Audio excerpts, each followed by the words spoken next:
Okay, this is a short recording to show you how to listen to the voice recordings on the USR-500 voice recorder.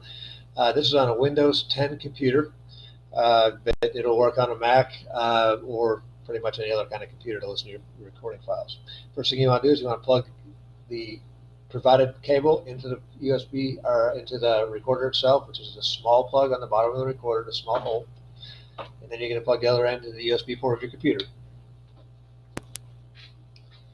All right, and from there, since this is a Windows 10 computer, I'm looking for File Manager, which is usually pinned to your taskbar right down here.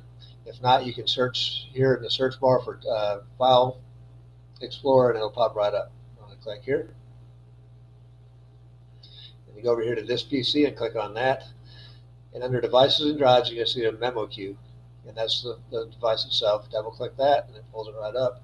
Then all your files are going to be under the voice folder. So double click the voice folder, and you'll see two files that I did earlier. You're going to do is right click that, and then go down to Open With. You can open it with a VLC media player or a Windows media player. I like the VLC media player. They're free to download.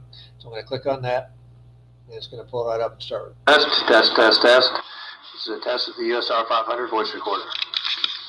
And that's it. If you have any questions, just feel free to contact us at any time. Thank you.